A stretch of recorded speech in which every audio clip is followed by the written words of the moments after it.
नमस्कार दोस्तों, आज की इस वीडियो में आपका स्वागत है। आज का वीडियो है हमारा बहुत ही इंपॉर्टेंट स्कीम्स है पोस्ट ऑफिस का, और ये बैंक में भी अवेलेबल है। ये this is also nationalise schemes. और इस वीडियो में हम बात करने से पहले आपसे रिक्वेस्ट करेंगे, अगर आप चैनल पे नए हैं तो चैनल को जरूर सब्सक्राइब करें और शेयर और लाइक करके मेरा हौसला बढ़ाएं, ताकि मैं आप लोग के लिए नया नया वीडियो लाता रहूं और आपको नॉलेज प्रोवाइड करता रहूं। तो चलिए वीडियो को शुरू करते हैं। तो आज का हमारा टॉपिक है सीनियर सिटीजन सेविंग्स स्कीम। ये भी एक बहुत ही बढ़िया स्कीम है, और खास करके वैसे लोग जो 60 या 60 ईयर से एबव है या सीनियर सिटीजन के conditions, senior citizen savings scheme के कंडीशन को जो फॉलो करते हैं, उसके लिए बहुत ही बढ़िया इन्वेस्टमेंट टूल्स है।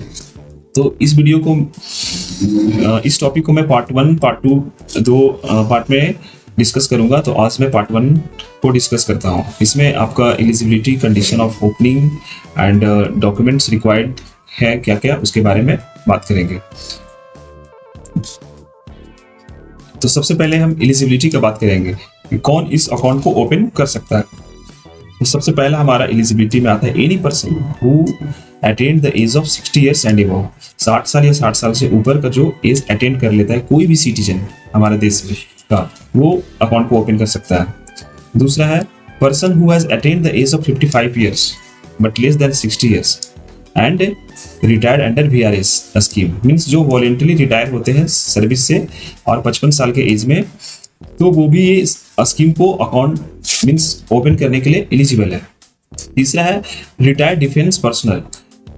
जो 50 साल के एज में अगर रिटायर होते हैं डिफेंस पर्सनल, तो वो भी ACSS का बेनिफिट ले सकते हैं। लेकिन दूसरा और तीसरा दोनों केस में अगर देखा जाए, in both second and third cases, account must be open within a period of 3 months from the date of receipt of the retirement benefits. Retirement benefits लेने के ठीक 3 महीने के अंदर इस अकाउंट को ओपन करना है, तभी ये डिफेंस पर्सनल और सिविलियन जो VRS लेते हैं 55 ईयर्स में, वो अकाउंट को ओपन कर सकते हैं।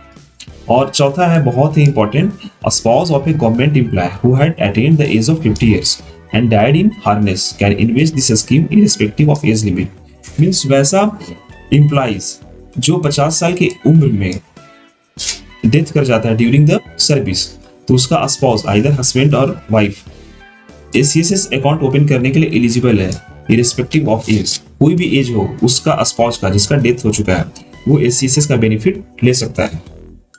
Only 1 deposit, no subsequent deposit is available. एक बार ही डिपॉजिट होगा और कुछ सब्सिक्वेंट डिपॉजिट का फैसिलिटी नहीं है। ज्वाइंट अकाउंट भी ओपन किया जा सकता है, लेकिन ज्वाइंट अकाउंट सिर्फ और सिर्फ स्पाउस के साथ ही ओपन करना है। There is no age bar limit for second applicant. अगर ज्वाइंट अकाउंट आप ओपन कर रहे हैं तो सेकेंड एप्लीकेंट जो है उसका कोई एज क्राइटेरिया नहीं होना चाहिए। वो किसी भी एज का है तो वो ज्वाइंट होल्डर बन सकता है, लेकिन स्पाउस ही होना चाहिए। In case of joint account, the account में भी आइदर ज्वाइंट ए और बी, दोनों तरह का ज्वाइंट ए और ज्वाइंट बी अकाउंट ओपन किया जा सकता है। लेकिन presence of first account holder is mandatory at the time of closure of account. अगर ACSS अकाउंट को क्लोज करते हैं तो फर्स्ट अकाउंट होल्डर का प्रेजेंस मैंडेटरी है, बिकॉज फर्स्ट अकाउंट होल्डर जो है that is called main account holder in ACSS account. Next slide में बात करेंगे कंडीशन फॉर ओपनिंग अकाउंट।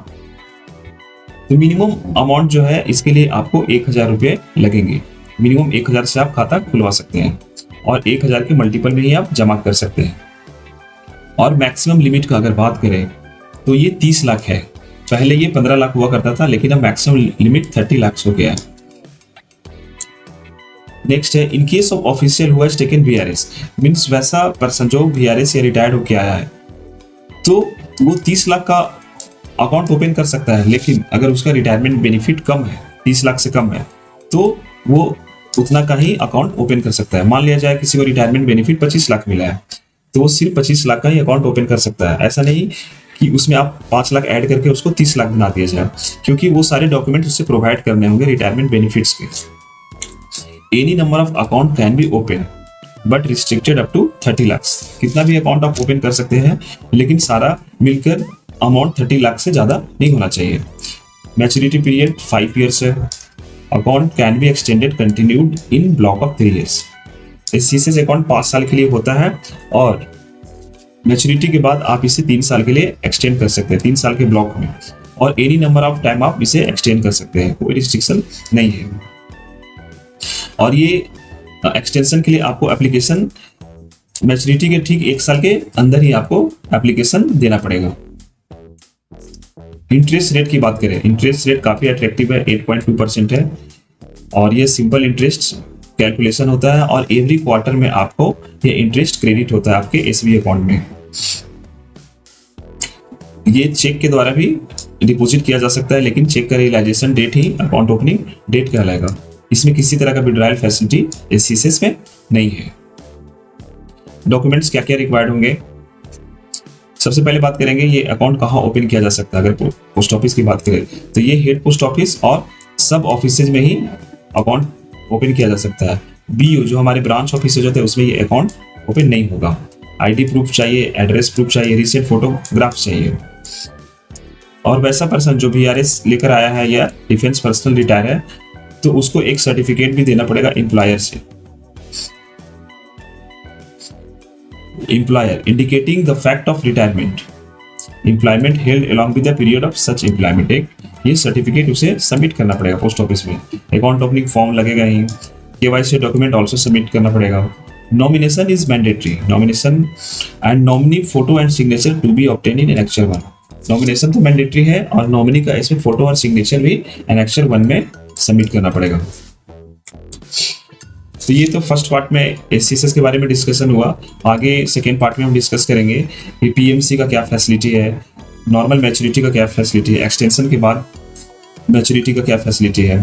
तो नेक्स्ट वीडियो में मैं उसको कवर करने वाला हूँ। आई होप एससीएसएस के बारे में आपको अच्छी से जानकारी मिल पाया होगा। अगर वीडियो पसंद आए तो आप इसे जरूर लाइक करें, शेयर करें और चैनल को सब्सक्राइब करें। Thank you very much.